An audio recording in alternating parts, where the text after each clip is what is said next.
tanghalian na ito at hapunan. Adobong kangkong. Tapos yung kanin ko, kagabi pa ito, ininit ko lang. Ayan. Ayan, maliit lang kasi yan nakaserola.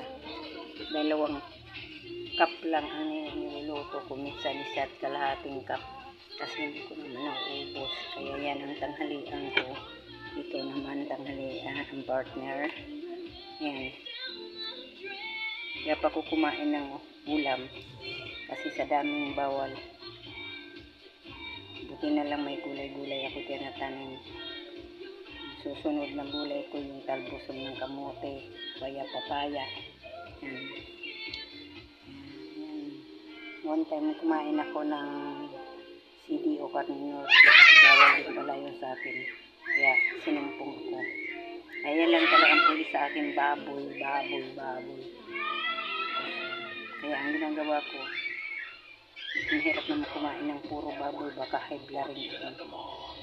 Ginagawa ko yung baboy. Pinakukulang ko muna. Tapos yung unang kulo na tinatapon ko.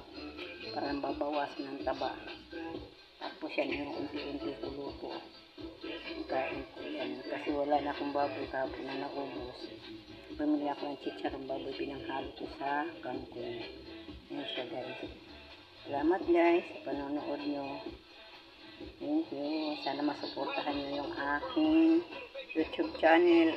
Sana.